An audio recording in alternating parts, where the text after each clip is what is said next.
اور آقا نے فرمایا جنت میں ایک محل ہے، اس میں سوائے رجب میں روزہ رکھنے والے کے کوئی داخل نہیں ہوگا۔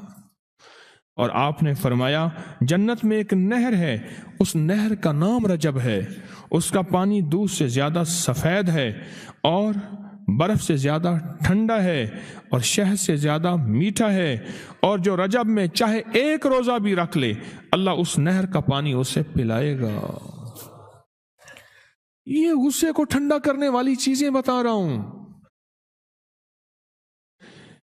ابو دردہ رضی اللہ تعالیٰ عنہ نبی کریم صلی اللہ تعالیٰ علیہ وسلم کا ارشاد، جو رجب میں ایک روزہ رکھے اور اس نے اپنی تمام عمر روزے رکھے، چاہے تمام عمر روزے رکھے اور شب بیداری کرے، اللہ کی عبادت گزاری، اگر اس نے رجب میں ایک روزہ رکھ لیا آسمان سے ندا کی جاتی ہے، اے اللہ کے ولی، امت عظمیٰ کی خوشخبری سن، موت کے وقت اس کو شربت پلایا جائے گا، جنت کا شربت پلایا جائے گا، وہ سیراب مرے گا، قبر میں سیراب حاصل ہوگا اور اس سے سیراب نکلے گا، قبر کی پیاس سختی سے بچ جائے گا، موت کی پیاس اور سختی سے بچ جائے گا۔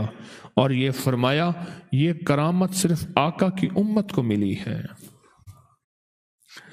حضرت صوبان فرماتے ہیں ایک دفعہ آقا چند قبروں پر سے گزرے، رو دیے۔ صوبان نے پوچھا تو آپ نے فرمایا میں نے اللہ سے دعا کی کہ ان کے عذاب میں تخفیف ہو جائے، اور صوبان اگر یہ لوگ رجب کا ایک روزہ بھی رکھ لیتے اور ایک رات عبادت کر لیتے ان پر کبھی عذاب نہ ہوتا۔ اور ایک رات سے مراد سے رات نہیں ہے، ساری رات یہ ابھی عبادت کر رہے ہیں، ہاں یہ نہیں ہے ساری رات، شام ڈھلتے ہی مغرب کے بعد رات ہو جاتی ہے رات کا کچھ حصہ ابھی آج جیسے شب جمعہ میں ہے، رجب میں آج عبادت کر رہے ہیں، آپ کو خوش قسمتی ہو، مبارک ہو، عبادت کر رہے ہیں، ابھی مغرب پڑھی، ابھی ہم ذکر کریں گے، عبادت کریں گے، اللہ کا ذکر کریں گے، پھر عشاء پڑھیں گے، دعا مانگیں گے، یہی تو عبادت ہے۔ میں کہ اگر یہ لوگ رجب میں ایک روزہ بھی رکھ لیتے اور عبادت کر لیتے کسی رات کی، ایک رات کی، تو ان پر عذاب نہ ہوتا۔ میں نے عرض کیا یا رسول اللہ صلی اللہ علیہ وسلم، کیا صرف ایک روزہ اور ایک رات کی شب بیداری سے عذاب قبر نہ ہوگا؟ فرمایا ہاں، قسم ہے اس کی ذات کی جس کے قبضے میں میری جان ہے، کوئی مسلمان مرد ہو یا عورت ایسی نہیں رجب میں ایک روزہ بھی رکھ لے اور ایک رات کی شب بیداری کرے مگر اللہ اس کے لیے 1 سال کی عبادت لکھے گا جس میں اس نے روزہ رکھا اور شب بیداری ہے۔ 1 سال وہ جس میں ساری رات جاگا اور سارا دن روزہ رکھا، اتنا ثواب ملے گا۔ اور آپ نے فرمایا کہ اللہ کی طرف سے ایک منادی ندا کرتا ہے، اے رجب میں روزہ رکھنے والو، اللہ کی پناہ میں جنت میں داخل ہو جاؤ۔ اور ہاں فرمایا کہ قیامت ہوگی تو پکار مچے گی، رجب کے ماننے والے کہاں ہیں؟ اس وقت حجاب کے اندر سے ایک نور نکلے گا جس کے پیچھے سے جبرائیل، میکائیل، اسرافیل ہوں گے، یہاں تک کہ رجب کے ماننے والے اس نور سے گزر کر پہنچ جائیں گے جو ان کے لیے تیار کیا ہوگا اور اللہ کو سجدہ کریں گے۔ اللہ پاک فرمائیں گے تم اپنا سر سجدے سے اٹھاؤ، یہ سب دنیا میں ادا ہو چکے ہیں، اب منازل عزت کی طرف چلو، اب منازل عزت کی طرف چلو، اب منازل عزت کی طرف چلو۔ اللہ اکبر۔ اور فرمایا مغفرت ہوتی ہے اور اللہ انبیاء کی توبہ قبول کرتا ہے۔ اس رجب کے ایک روزے اور ایک تھوڑی سی عبادت سے اللہ اولیاء کو دشمنوں سے چھڑاتا ہے، اور 3 چیزیں اللہ کے ذمہ ہیں، معافی، باقی عمر کی عصمت، اور تیسری یہ کہ بڑی پیشی، یعنی روز قیامت پیاس نہیں لگے گی، روز قیامت پیاس نہیں لگے گی۔ یہ چھوٹی چھوٹی راتیں، یہ چھوٹے چھوٹے دن، یہ چھوٹے چھوٹے لمحے آتے ہیں، اور آتے اس لیے ہیں کہ ہمیں کچھ دے جائیں، اگر اس کا غصہ ہے بھی ٹھنڈا ہو جائے، اگر اس کی ناراضگی ہے بھی ٹھنڈی ہو جائے۔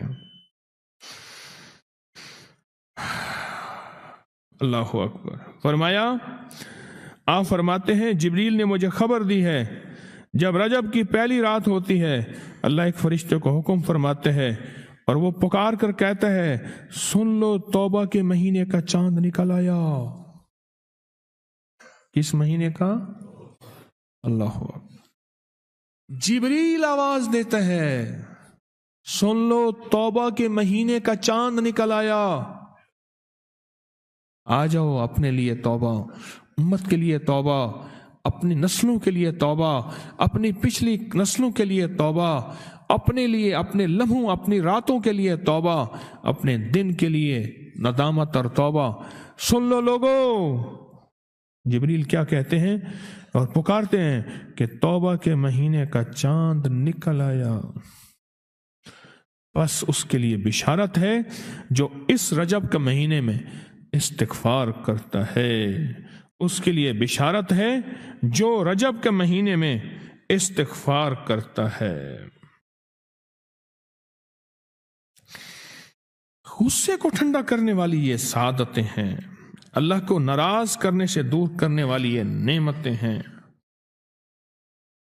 عجیب بات بتاؤ، اور میں جو شخص یہ چاہتا ہے، یہ غور سے سنیے گا، جو شخص یہ چاہتا ہے اللہ اس کی نسلوں کو معذوری اور مجبوری سے بچائے، معذور ہو جائے، کسی بھی چیز سے معذور ہو جائے اور مجبور ہو جائے۔ میں نے آپ کو اپنی مجبوری کا قصہ سنایا تھا، اس دن معذوری اللہ مجبوری سے بچائے کہ بے بس ہو جائے، مجبور ہو جائے۔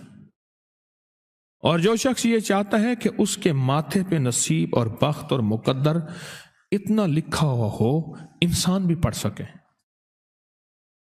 یہ میری خوشخبری یاد رکھیے گا، اتنا واضح ہو انسان بھی پڑھ سکے، وقت، نصیب، مقدر، عزت، دولت۔ اور تیسری، جو شخص یہ چاہتا ہے اس کی پیشانی کبھی سجدوں سے محروم نہ رہے اور فرشتے اس کی پیشانی سونگ کر بتا دیں کہ یہ وہ لوگ بندہ ہے جس کے سجدے واقعی تھے، تو فرمایا وہ کبھی بھی زندگی میں کسی ایسی اللہ کے دوست کی محفل کو تلاش کرے جو لازم شب جمعہ میں ہو۔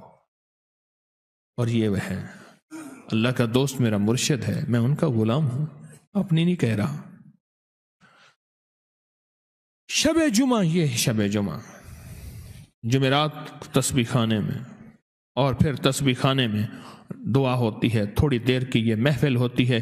فرمایا آنے والے حضرات اور پوری دنیا میں اس میں شامل ہونے والے حضرات آن لائن، وہ اپنے بخت پیشانی پہ نصیب لکھواتے ہیں، سجدوں کی خوشبو بنواتے ہیں اور اللہ کے خزانوں سے پاتے ہیں۔ یہ وہ خوش قسمت ہیں جو شب جمعہ کا انتظار کرتے ہیں۔ کیا نصیب ہے، کیا مقدر ہے۔ آئے میں آپ کے خط کا ایک دوسرا حصہ بھی پڑھ کے سناتا ہوں، اور ہم ایسے ہی اللہ سے دوستی کریں۔ سنیں، ایک بار میں اور امی اپنی گندم کے کھیت خالی ہونے پر جو پیچھے بوٹی اور گھاس رہ جاتی اسے آگ لگا کے، کھیت تو خالی صاف کرنے کے لیے آگ لگائی، گندم کو نا کاٹ کے ایک چیزوں کو آگ لگا دیتے ہیں، یہی دانے صاف کر رہے۔ آگ گرمی کی وجہ سے اتنی جلدی پھیلنا شروع ہوئی کہ ہم دونوں ماں بیٹیاں گھبرا گئیں، آگ ان لوگوں تک نہ پہنچ جائے۔ ہم نے فوراً آگ کو واسطہ دینا شروع کر دیا، اے آگ تجھے حضرت ابراہیم کا واسطہ، جس طرح ان کو نمرود نے آگ میں ڈالا تھا اور ٹھنڈی ہو گئی تھی، اور بالکل اسی طرح ہم تجھے واسطہ دیتے ہیں اس اللہ کا جس کے ابراہیم پیغمبر ہیں، تو بھی ٹھنڈی ہو جا۔ ہمارا مقصد کسی کو نقصان پہنچانا نہیں، تو بھی اتنی ہی جلدی ٹھنڈی ہو جا۔ اچانک پورے کھیت کی آگ بجھ گئی، حیران ہو گئے، پورا کھیت شعلوں سے بھڑک رہا تھا۔ رحمت جوبن پہ آئی اور پریشانی ختم ہو گئی۔